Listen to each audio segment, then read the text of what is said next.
Hello and welcome to YHTV's nominated show, Magical Medical Tour. This is episode 90. Thank you for joining us today. I'm Christina Suzama, and with me is my wonderful medical guide, Dr. Glenn Woolman. Hello, Dr. Woolman. Hello, Christina. What's up, Doc? Oh, there you go. Oh, now it's officially, we're starting the new year. There you go. Great. Greetings, everyone. Welcome to Magical Medical Tour. I'm Dr. Glenn Woolman. I will be your host along with Christina today as we travel through another quadrant of the healthcare galaxy, searching for optimal health. And today, Christina, I think you know, we have one of our returning champions, Kabir Southwick, who's a health consultant. He's an Ayurvedic and naturopathic practitioner. He also is an herbalist and formulator. He's a public speaker and an author. We've had him with us on two other episodes, and I would suggest that people go to those episodes, 83, which is Understanding Ayurveda, and episode 85, which is Understanding the Body Types. And today we're going to talk about a very specific part of Ayurveda, and we'll get into that when I bring Kabir on. But I just wanted to say, in working as a medical guide, I've always talked about the 6 different categories of things that I look at with nutrition, exercise, stress management, sleep management, spirituality, and patterns of behavior. And those of you that follow this show often know that we do spend a lot of time on food and nutrition, etc., with Tracy Harrison, a number of other people. A lot of people talk about food and nutrition. And one of the reasons we do this is I feel that in my studies and in my learning, I'm seeing more and more evidence that food and the things we eat and ingest are, although we know they're a very important part of being healthy, they also seem to be taking a very important part now in illness and chronic issues, chronic inflammatory processes. So that is one of the reasons that we focus so much on that. And most of our focus has been on the nutritional aspects and the mechanical aspects of the gastrointestinal tract and talking about good foods and healthy foods and whole foods. But in the last episode with Kabir, he brought up something very important, and it was that Ayurveda focuses not as much on the nutrition, although the nutritional aspects are very important, but within the body types, it's about the digestion of the food. So that's the area we're going to look at today. So with that in mind, I want to introduce our audience. Those of you who have not met Kabir, it's Kabir Southwick. Greetings, Kabir. Thank you. Thank you for having me again. Hello, Kabir. Good to see you, Christina. Good to see you too. We love your look today. You should explain to our audience. The hat is from Afghanistan. It's such a great look, Kabir. Thank you. Does that hat represent something specific? Is it the hat of I don't know. What is it? It's a traditional Afghani hat, and the sides roll down to cover the ears in case of extreme cold, from what I've heard. It's very warm, and it's made from the underbelly of the wool of mountain sheep. And they never complain about the cold. Wow, it's that specific? Yes, apparently. That's what I heard. Wow. So being in Ojai, wearing a hat like that, you got to be pretty hot under there, Kabir. Yeah, it's a little cold in the evening, but it's wonderful weather in the daytime. Mm. Any of the mountain sheep in Ojai nervous about you wearing that hat?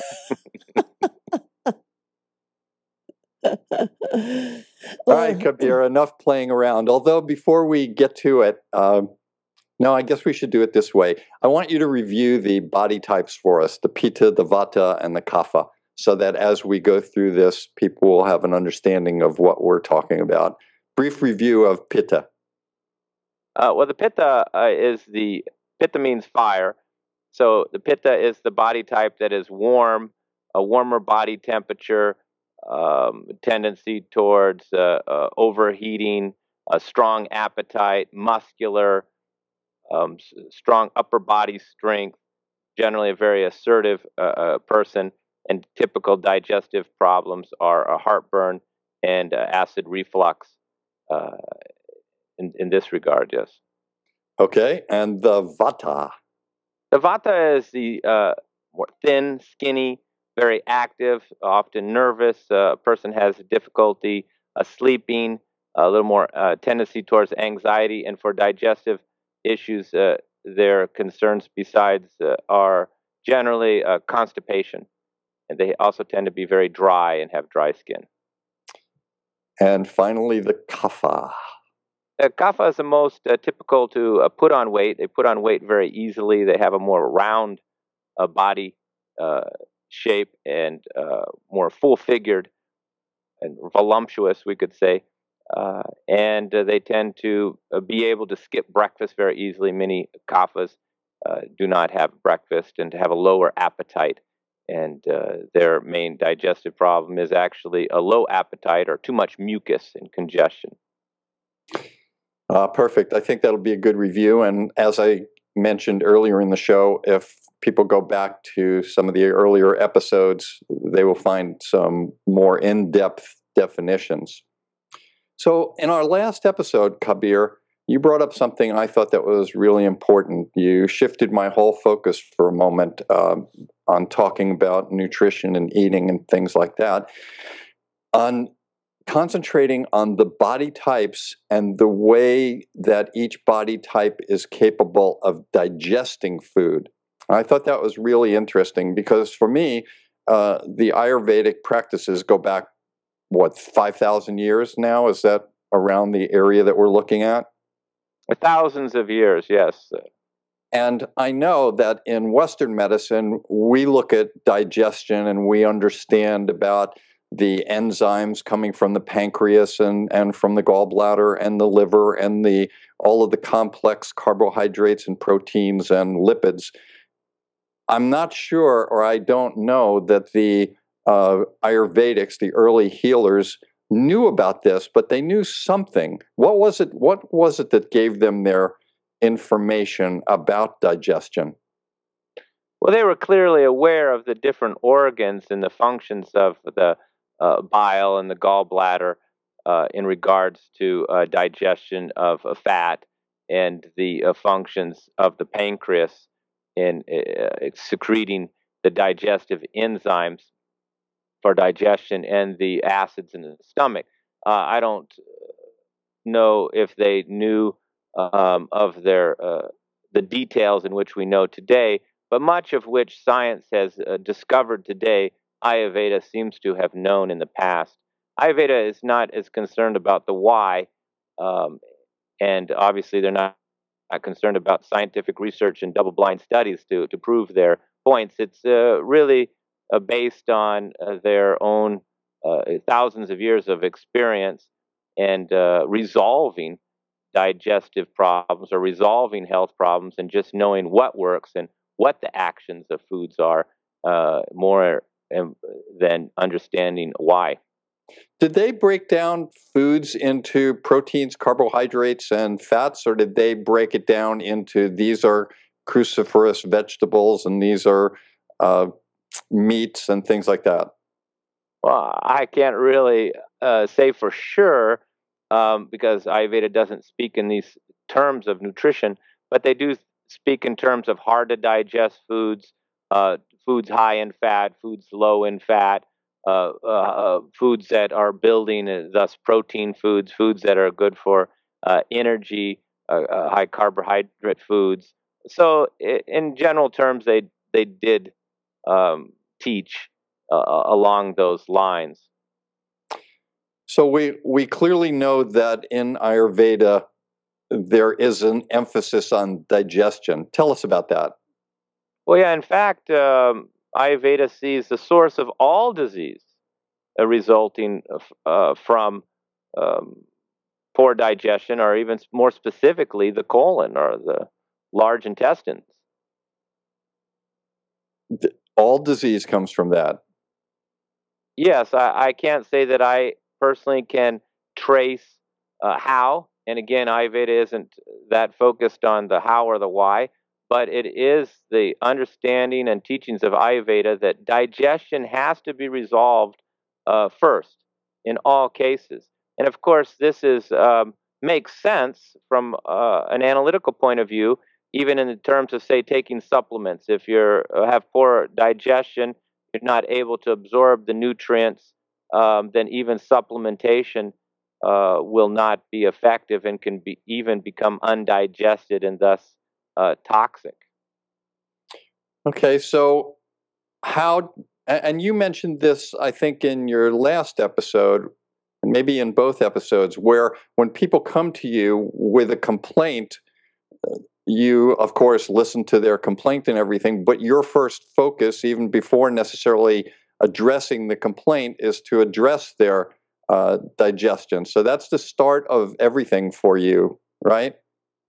Yes, well, that's what we're taught in Ayurveda is to always improve digestion first, because even you cannot give people not just supplements, but even herbs require some digestion. So if digestion is poor, then herbal formulas, supplementation, even changes in the diet could be futile. And until there's healthy digestion, which is evident, of course, by healthy elimination. So that's how, in your initial evaluation of somebody, when you're talking to them, aside from their complaint, you're trying to evaluate their digestive capabilities. And you do this through questions and talking to them. What kind of questions do you ask someone to determine whether their digestion is adequate or inadequate? Yeah, that's a good questions there. And everybody should really think of their own digestion and maybe think through some of these questions on their own, because often we overlook what Ayurveda would consider a very serious digestive problem. We may think of it as only a minor inconvenience, but in fact, these signs show poor digestion, poor absorption, and can lead to malnutrition, dehydration. But to answer your question, the first question I generally ask is, how is a person's appetite, particularly in the morning and before meals? Generally, you want a strong appetite. You want to have a hunger before meals. Of course, if somebody has an infection or is ill, appetite will decrease, which is natural. Fasting is a natural reaction to boosting the immune system. So we should never force somebody or ourselves to eat if we're feeling unhealthy. But generally, it's a healthy sign to have a good hunger in the morning. So this is critical. If a person says they're not hungry till 2, 3 in the afternoon, then this can be too much congestion, too much mucus, too much in the stomach. It can be constipation. These can be other signs. Second would be bowel movements, and not just the number of bowel movements, which is very important. Here, often people, most people, when I ask them how are their bowel movements, their general answer a lot of times is, "Oh, fine, regular, normal." And but in fact, that's normal often from their own experience. Ayurveda, we look for the same amount of bowel movements as we have meals. So if a person's having 3 meals a day, then we are looking for 3 bowel movements a day. So obviously, going 1 day without a bowel movement and you're eating every single day is considered constipation. More than 3 days, chronic constipation, and just 1 bowel movement a day shows room for improvement. Second is to ask about the consistency of the bowel movements. Are they well formed, or whether they loose, whether they're thin, whether they're thick, whether they're floating on top of the water, sinking on top of the water, whether they have a strong odor, whether they're dense, whether they're fluffy. And generally, good healthy bowel movements are fluffy due to the bacteria in the colon. Dense, sticky ones show low intestinal flora in the colon. Narrow bowel movements can show lack of fiber or blockage in the colon.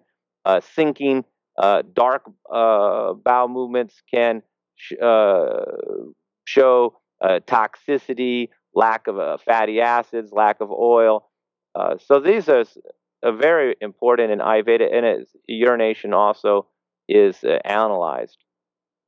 When you talk to someone like that and someone has already seen you, then they know to come in, and when you ask them those questions about what their stools look like, they may be able to answer you. But somebody who's never been to an Ayurvedic doctor and they don't have those answers, do you start to treat them, or do you wait for them to go home and then come back and give you those answers so that you can make a better diagnosis?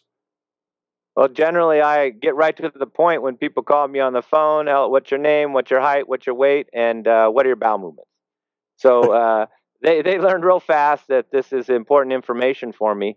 And if they're not clear, I tell them to take note and to notice and let me know on their first appointment.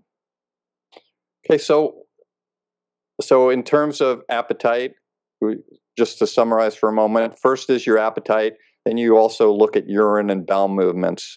What are some of the other symptoms that you're asking people about to tell whether or not they have a digestion problem or their digestion is working correctly? Well, obviously, gas and bloating can be a sign of poor digestion. I think if you're a car mechanic and you see a car going down the road with smoke coming out the back, you know there's a problem with the engine, even though the person driving it may be oblivious of it. And this is often the same with gas and bloating.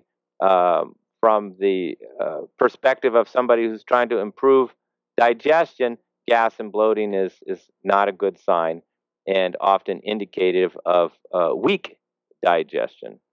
So, Especially if and it's then of common. course, excuse me. Go ahead. No, I'm sorry. Other conditions: acid reflux, heartburn. These also would be indications that there are deep imbalances, and the digestive complaints, as they would be called, are the symptoms of these imbalances. How does one who just had a large meal or some kind of a meal and then gets bloating or reflux or something, how do they determine or how do you teach them to determine whether it was this part of the meal or that part of the meal? Do you have a process where you talk with people about their diet and say, let's stop this for a while and see if what's causing the actual bloating or the gas or the heartburn? What's your process there? Well, in fact, once you understand a person's body type or Ayurvedic dosha, prakriti, you then can almost conclude their common digestive problems. For example, if you have a vata body type, which obviously I can determine quite quickly, often from the phone call or when they first arrive, I see a thin person who has dry skin and other indications from them physically. I know that I have a vata dominant person here. So my first questions will be in line with typical vata problems, which are constipation, dry stools, gas and bloating from certain foods. So I may ask them, do you get to gas and bloating from beans, cabbage, broccoli, cauliflower, particularly those cruciferous vegetables uncooked? And if they say, yeah, I do, I go, is your stool generally dry and you have a long history of constipation? They go, yeah, I do. How'd you know? So once you know the person's type, it's like knowing the car model and telling them the typical problems that are with that particular model car. For the Pitta type, of course, they have the heat and the warmth and the strong stomach acid, which is one reason their body is warmer, and they have a strong appetite, but they have the tendency for the heartburn, acid reflux, and other health conditions. But so you often ask them, once you know you have a Pitta person, which you can generally tell by seeing them and feeling their warm body temperature upon shaking their hands, right off the bat, I may ask them, if you have a history of easily getting heartburn, acid reflux? And they'll say, yeah, how'd you know? And that's so already I'm well on the trail of understanding this person's digestive concerns or problems throughout their life based on just knowing their body type. Just to complete, for the kapha type, generally these are the ones who are a little more overweight and full-bodied. And I ask them, do you generally skip breakfast, not have much appetite, don't eat until 2 o'clock, tend to eat, able to eat later in the evening, and sometimes don't feel like eating at all, or you get nasal congestion easily from a dairy? And they'll say, yes. How'd you know? So this really confirms not only their body type, but that they're having the imbalances or the signs of imbalance for that particular body type. Okay, so we've talked about appetite. What's the next area that you look at? How they feel after a meal. Before the meal, if there's good appetite, if they're hungry for the meal, which shows that they have stomach acids and not too much mucus in the stomach lining, and then during the meal, whether they feel any discomfort or any bloating immediately after the meal, whether they feel tired or sleepy or heavy after a meal, this can also reveal the state of their digestion. And when they do have gas or bloating or discomfort, the question is it soon? Is it 2 hours later? Or is it, only on the next morning? This can indicate where the problems are in the GI tract based on how long it is since the symptoms from the time that they ate the meal. Now that's good. I was going to ask you about the timing of that. So that's important. So after how they feel, then what else do you look at? Or what else should they be looking at the same time? Sometimes there are a lot of people out there that don't go to an Ayurvedic practitioner and are finding these things. So what other things should they be looking for? The proper elimination, that's the real evidence of good digestion. And many of my clients, they come to me with a wide range of health conditions. But initially, I'm trying to improve the digestion, which when I have 2-3 healthy bowel movements a day and a good appetite before meals and no discomfort or gas and bloating, then we could conclude that they now have good digestion. And many times this will solve a lot of their problems right then, because then the absorption of food improves, absorption of their supplements improves, and of course, once the body has these nutrients and is not creating excess undigested food, which is toxic. We often think of toxins as pesticides, chemicals, and things affected coming from the environment. But in fact, we're all producing toxins every single day due to undigested food. And none of us is capable of digesting 100% of our food completely efficiently. So poor digestion basically means only a percentage of your food is properly digested, and not only do you not have the nutrients and have the value from that undigested food, but it becomes toxic in the GI tract and can affect your overall health with autotoxicity and and exacerbate other conditions like inflammation and skin problems due to you're creating toxins every day. And in fact, this is the time of the year, I think, that you mentioned that you help your clients and patients with detoxification. We may get into that a little bit later, or maybe in another show. I want to talk about some of the common digestive issues for the vata, the pitta, and the kapha, and maybe some guidelines as we go ahead. But Christina, as we're doing this, what's going through your mind? Well, I always knew that a regular bowel movement was so important. I mean, it's the same with Chinese medicine and many other other sources of medicine. But when you made the comment that you should be doing a bowel movement per meal, I was like, wow. All right, I'm way off here. What about the individuals, Kabir, that like do 6 small meals a day? Does that mean they have to make 6 small poops a day? Well, I'm glad you mentioned this.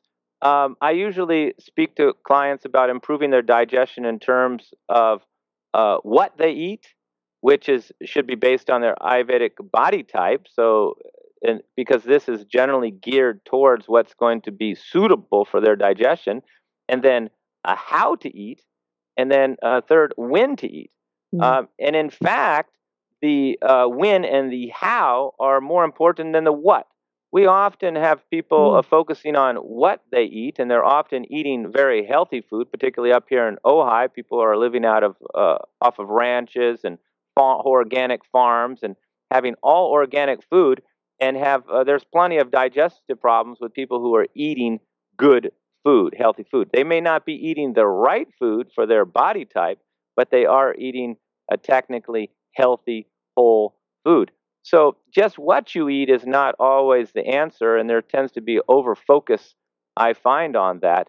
So I would like to discuss the how and the when to eat. This is often the biggest mistake people make that deteriorates their digestive system over time. And other signs of poor digestion, of course, are the inability to digest difficult to digest foods. And these would include nuts, dairy, glutinous grains. So we see many people who say, oh, I can't have any wheat. Oh, I can't eat any dairy. Oh, I used to be able to have wheat, but now I can't. Or I used to be able to have a dairy or yogurt, but now I can't. So I think a person or a practitioner who's not familiar with understanding the digestive system may say, okay, fine, don't have dairy, don't have wheat, Right. don't have nuts.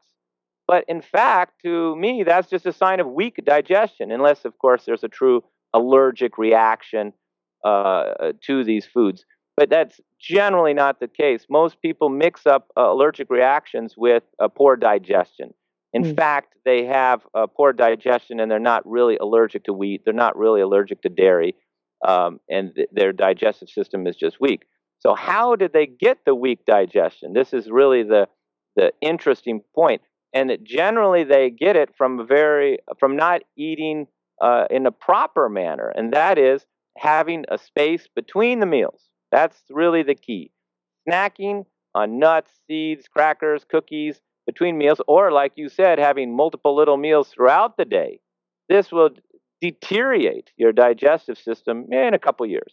When you're young, you can get away with it, but as you get older, if you don't have space 3 to 6 hours between meals, then over a couple years, your digestive system gets weak. These people tend to not really be that hungry for a meal, or they just feel they need a little food for their blood sugar because now they've got their body addicted to eating every couple hours, and they end up living off of the carbohydrates from that, and they're not really metabolizing, or we could say burning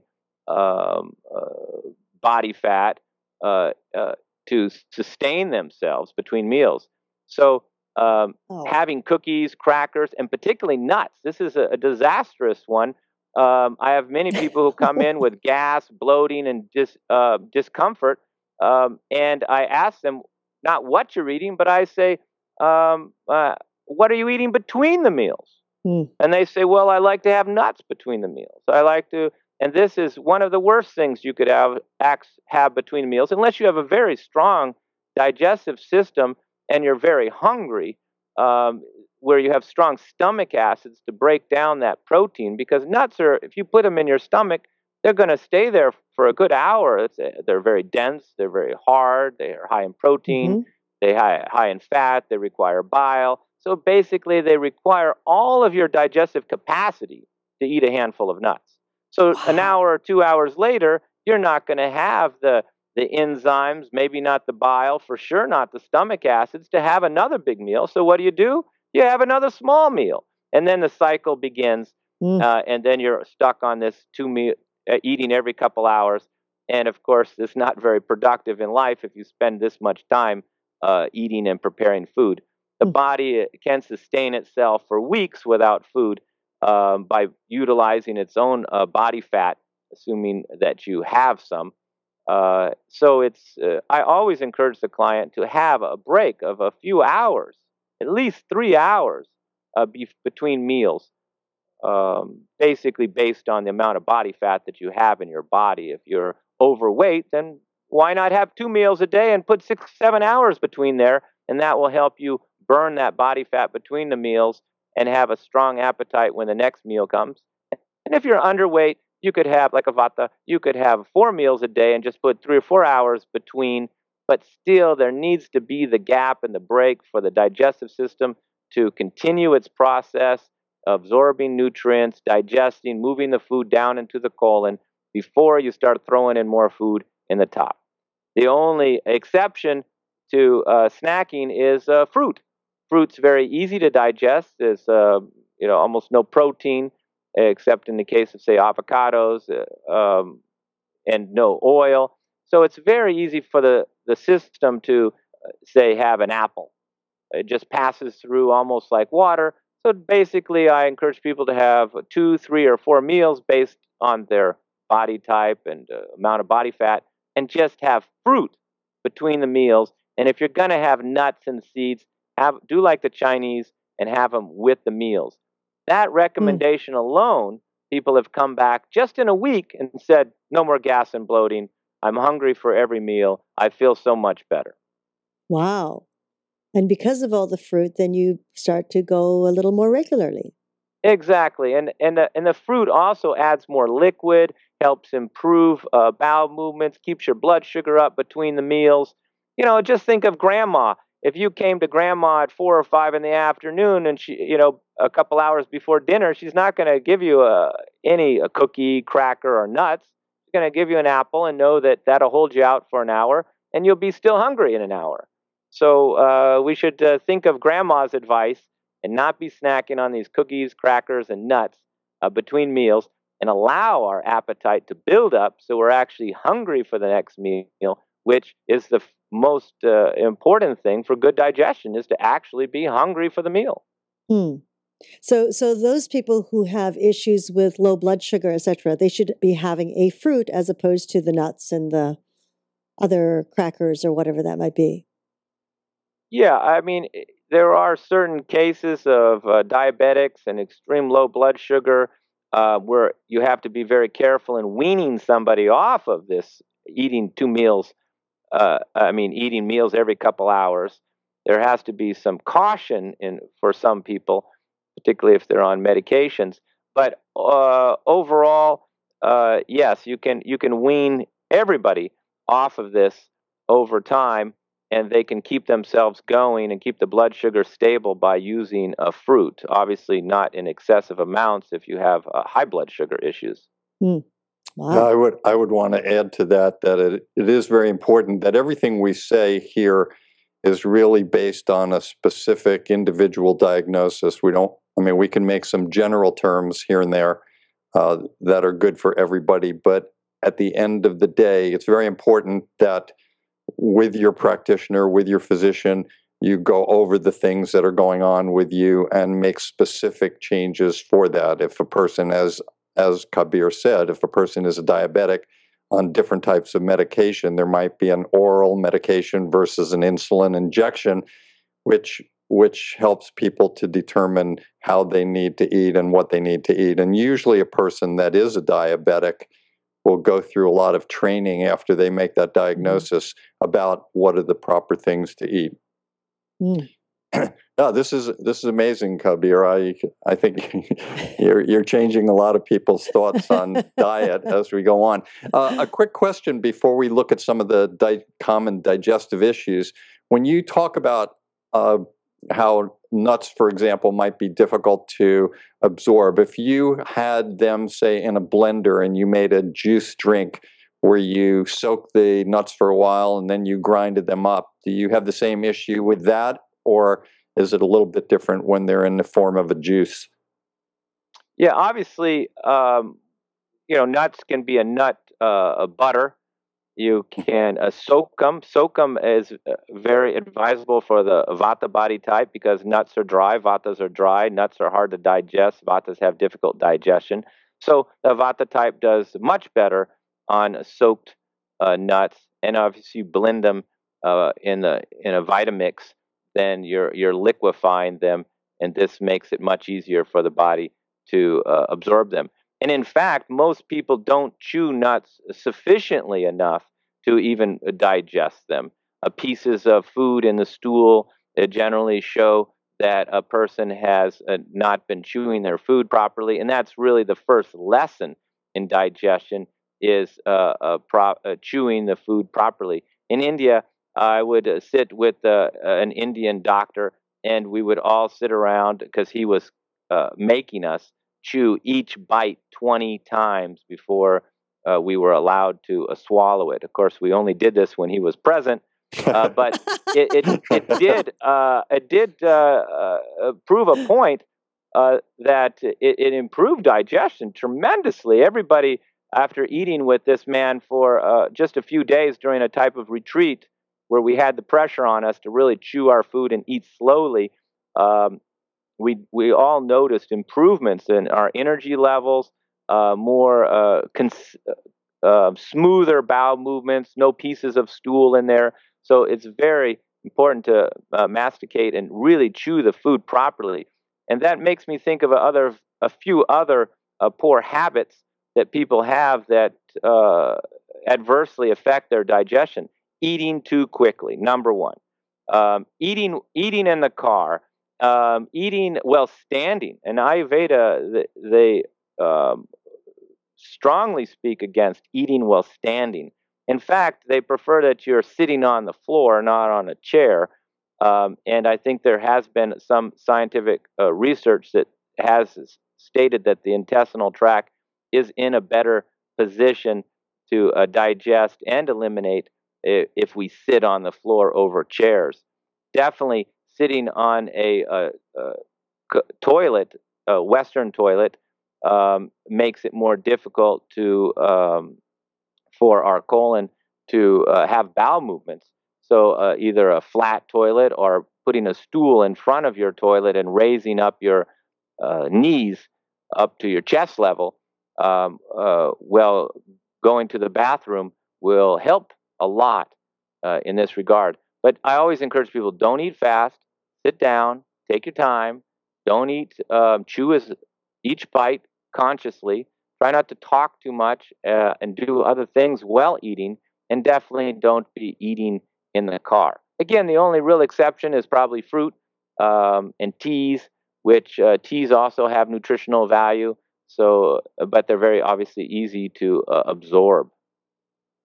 I just read an article. It's a preliminary article, but they were talking about green tea. And we all talk about and listen to all the great advantages of green tea, which there are many. But there's a study out now that they're looking at certain types of medications for high blood pressure. If you drink green tea and you're taking these medications, they may not be as good for you. They may react against the antihypertensive medication. So again, as always, we say, there might be something that's really good and healthy, but it's not always perfect for everyone. So it's very important to talk about that. Those are great points that you brought up, Kabir. I want to talk about some of the common digestive issues that you see for the different body types.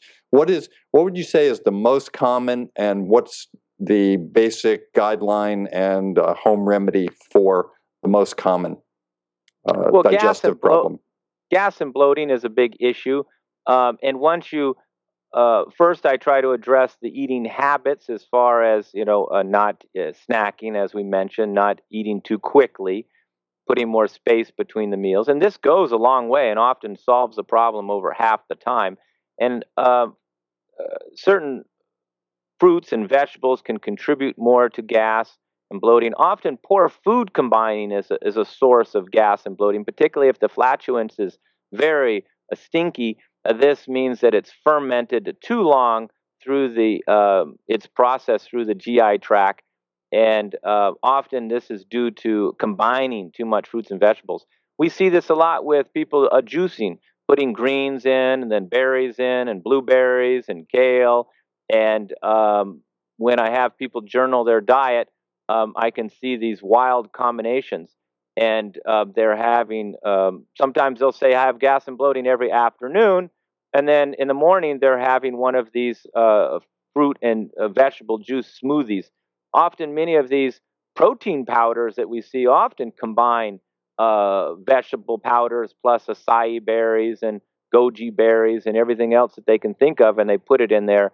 And these can contribute to gas and bloating. But overall, poor food combining, particularly fruits and vegetables together, will contribute to gas and bloating. So it's always good to eliminate these first. But if people still have issues, there's many simple home remedies without getting into herbal remedies. One is a cumin, cooking with spices. One in general is much healthier, but a cumin tea, just 1 teaspoon of cumin with some hot water. Sip this after meals. This can help with digestion and gas in particular. Asafetida type, or hing, a type of Ayurvedic herb, having a half a teaspoon with warm water after meals can help with the gas and bloating. And even fennel, coriander tea can also help. Chewing on fennel seeds after meals, which is traditional in India, also helps with gas and bloating. I think those are some great pieces of advice. That's almost your health tip. There we go. What about people that travel and are in different countries where they're concerned about digestive issues? Is there something people can do to protect themselves before they get something and prevent something, like a nausea or vomiting or traveler's diarrhea? And if they actually do get it, what are some of the things they can do while they have it to deal with that? Yes, well, of course, for nausea, ginger is very effective. Ginger tea, just chewing on ginger. And I wanted to speak a little bit more about spices. Often we have a lot of our digestive problems due to not using spices. So I mix up my own spices for clients based on their health condition and digestive state, because they're so powerful. They're so underutilized in our modern society. At one time, the price of cardamom was higher than the price of gold. And all of the European aristocrats from the Renaissance on were all bringing these spices from the Far East through the Middle East. And they were considered very valuable digestive aids to help digestion. So adding spice to your meal can add a lot. Putting cumin, coriander, for an overweight person who has a weak digestion, or we call in Ayurveda low agni, which means your digestive fire. Adding black pepper to the meals. Even sprinkling black pepper on a salad will help you to digest the raw vegetables much better. I've had many people who found just putting black pepper on their salads helped them tremendously and took away all gas and bloating. Cooking their sauces and their legumes with turmeric, coriander, cumin, asafetida, black pepper helped with digestion in many cases. So spices are very important. And the most, as a home remedy, for somebody who doesn't have appetite, particularly in the morning, I'd say first advice is don't eat at night. Many people who don't have appetite in the morning were night eaters. So they were eating at night and the food remained undigested. So, of course, they had no appetite in the morning. So most people, if you tell them don't eat past 6 o'clock, they'll be hungry in the morning. But if they're still not hungry before the meals, which is low agni or low digestive fire, then a great home remedy is to get a raw ginger, a little slice of it, and either chew on it directly, or for the vata type, they could touch it in a rock salt and then chew on that just 20, 30 minutes before a meal. And for the kapha, they could have a little ginger with a little lime or just ginger tea. And both of these methods will stimulate the digestive enzymes or secrete, I should say, the digestive enzymes and increase stomach acids to prepare them to better digest their meals. So spices are very important, and ginger being a very good stimulator of appetite and thus good digestion. You talked about constipation before. What's some of your home remedies for constipation? Again, stop snacking, start having fruit between the meals, and eating on time is very important. I'm sorry I didn't mention that earlier. That was the when. We covered the how, not. So eating around the same time every day is also very important. In our society, we eat very irregularly. Sometimes having breakfast here, sometimes having breakfast at this time. Of course, if we raise children, or have a large family, I think this helps keep us eating on a regular schedule. And this is very helpful for all digestive conditions, but particularly for constipation. But the home remedies for constipation are generally soaked prunes. Stop having all dried fruits and dried rice crackers. Of course, there's different types of constipation. There's a dry constipation and there's moist constipation. But if it's dry, you want to avoid any dry crackers, dried fruit. Many people who are constipated are having dried fruit regularly, and this absorbs a lot of the liquid in the GI tract and then creates a dryness in the colon, and this contributes to it. So again, the juicy fruits. But the common home remedy is 5 soaked prunes in water. You get 5 prunes and put them in like 2 or 3 ounces of water. Let them soak till they're mushy like baby food, and eat these in the afternoon.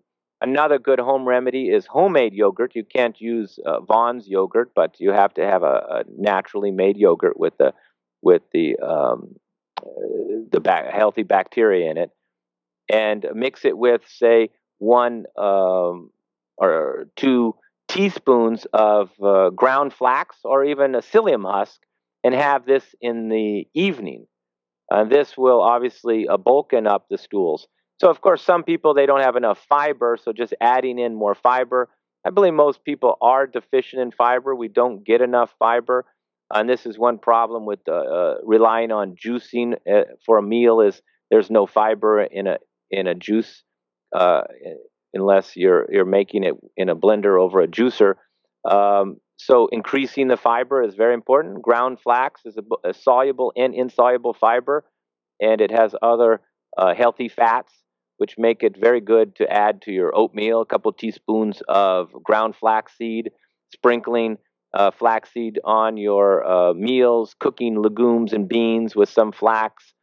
This will increase your fiber, and this will bulken up your stools and make it easier for the colon to have its peristaltic action and push out your bowels. So you need the fiber, you need regular eating habits without snacking, and you need some juicy fruit in between, particularly like prunes that encourage bowel movements. What do you, Kabir, what do you think about probiotics? Any thoughts on that? Because you were mentioning the yogurt and... Yes, well, I always encourage people to get these healthy intestinal flora from their food. And the 3 sources are yogurt, which is most suitable for the Vata type because they do very well with yogurt. So if you're making homemade yogurt, as I do, there's plenty of Lactobulgarius and other bacteria in homemade yogurt, as long as you're having a little bit with each meal. Again, you don't want it as a snack. You want to have it with the meal. And then fermented vegetables, sauerkraut, which was traditionally used in the Germanian society for theirs. And then in the Far East, they used fermented soy, tempeh, miso. So based on your body type and even the season, you should be having one of these types of foods with your meal, which is all cultures really do. Once we look at the history of all cultures, we see that they have discovered one type of food that provides them with these healthy intestinal flora. Of course, this wasn't a problem at all hundreds of years ago before the advent of antibiotics. Antibiotics have really been the reason why we have to take our probiotics, is because through antibiotic use, as we know, it destroys not just the bacteria that the unhealthy or bacteria, but are also our healthy bacteria. So this really requires that you put in new probiotics. But often people don't take probiotics properly. If you take too much of your probiotics with your juice or your food, the stomach acids and the digestive process will probably kill most of these. So it's best to take them with empty stomach, with a large amount of water, so they're actually moved or transported down to the colon. These bacteria don't live in your stomach or even the upper small intestinal tract. They're in your colon. So you're not going to get them down there unless you either drink with a lot of water, or even better, take it directly in an enema. And this is the fastest way to replenish your intestinal flora in your colon quickly, is just put the probiotics in an enema and then insert it and hold it in there for a little while. And this will solve your problem very quickly. In some cases now, they're actually doing transplants of stools into other people, with people that have severe colon disorders, and they've destroyed their microbial flora. They're actually transplanting into other people. Yeah, so apparently even a mother kissing a child is passing bacteria onto the child. And, through the birthing channel, we get our first influx of this healthy bacteria, which then should touch the newborn child's lips and then enter the GI tract. This is the reason in Ayurveda it's not advocated to wash or clean a newborn child for a couple days, and even to move some of this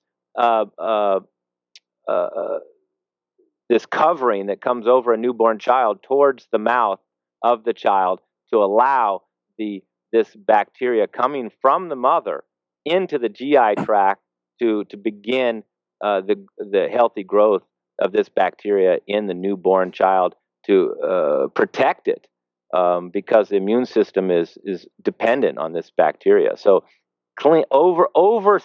sterilization, cleaning your hands too much, cleaning a newborn child's immediately upon birth, washing our skin too much, being too sterile is also now not considered supportive of having good intestinal flora.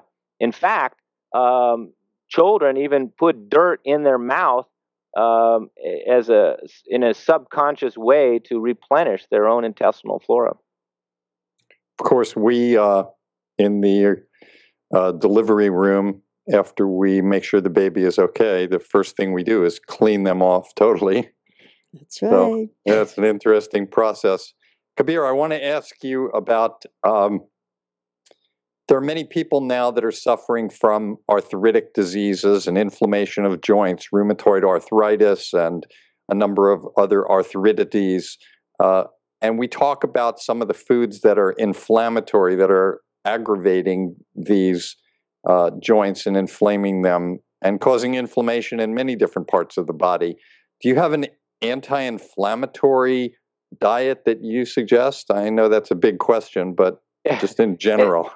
It's a big question. I'll try to speak quickly to cover it.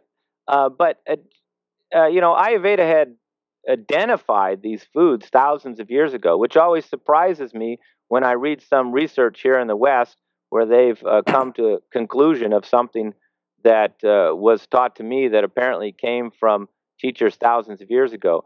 But to answer your question about which foods in a nutshell, it's the nightshades, which now many people seem to be aware of.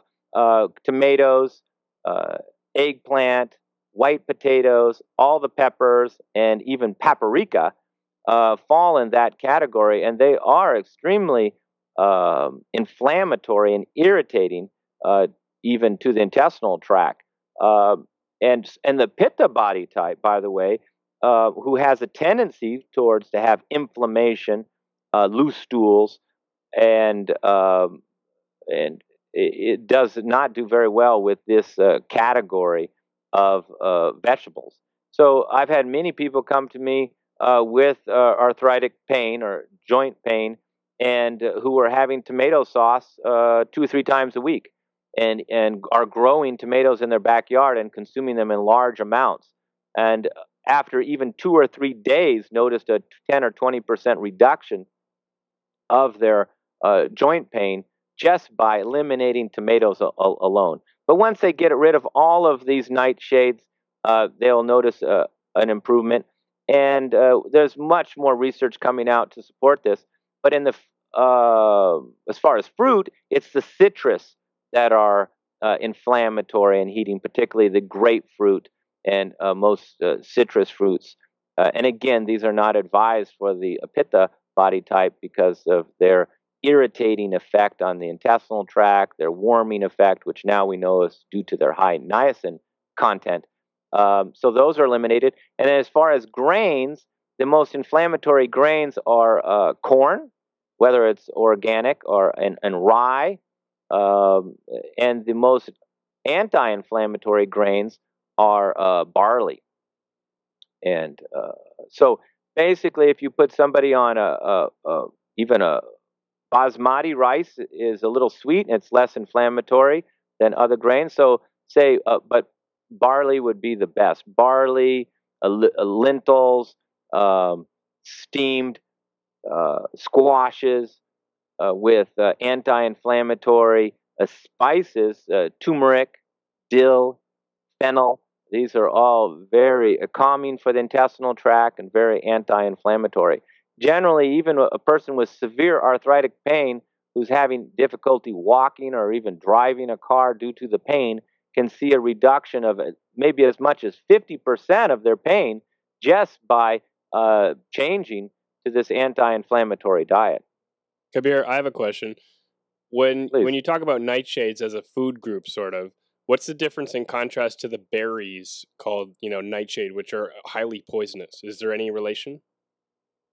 I don't believe so. There is apparently a poisonous quality within nightshade vegetables, which is very small. But I'm not sure if it's the same category as the poisonous berries. I'm not sure. Thanks. Nor the poisonous mushrooms. Yeah.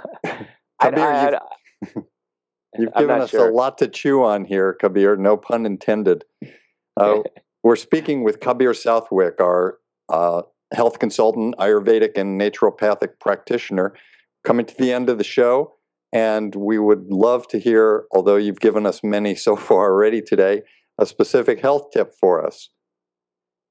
Well, I guess I have to stick to the health tip I mentioned in the beginning just so I can overemphasize it. Stop snacking on cookies, crackers, and nuts during the day and just have some fruit.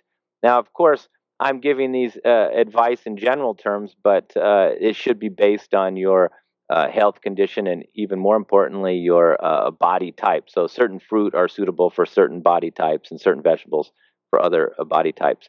So that would be my best advice to improve digestion, is to eliminate the snacking. This will help with digestion. This will help with weight management, and it will help with energy levels throughout the day. And you'll become more productive because you won't be eating every couple hours. You'll be able to go 4 or 5 hours without having to worry about food. And that's very important. When people have lunch and they're not thinking about food all the way to dinner, this is very healthy. This means that you had the nutrients, you absorbed the nutrients, you digested the food properly from your lunch. You didn't feel heavy or sleepy or tired afterwards. You actually felt an increase of energy. And then the body used those carbohydrates, protein to a lesser degree, and then started utilizing the dietary fat, then started burning your body fat. And you went right to dinner and didn't even think of food. Maybe you had an apple, maybe you had some tea, and that's a good sign when you're able to go this 4, 5, 6 hours without even thinking or worrying about food. And once you stop snacking for a while and force or require the body to go for longer periods of time, you'll find the body adapts very quickly, gets used to it, and you feel more comfortable throughout the day, and it helps with reducing these cravings.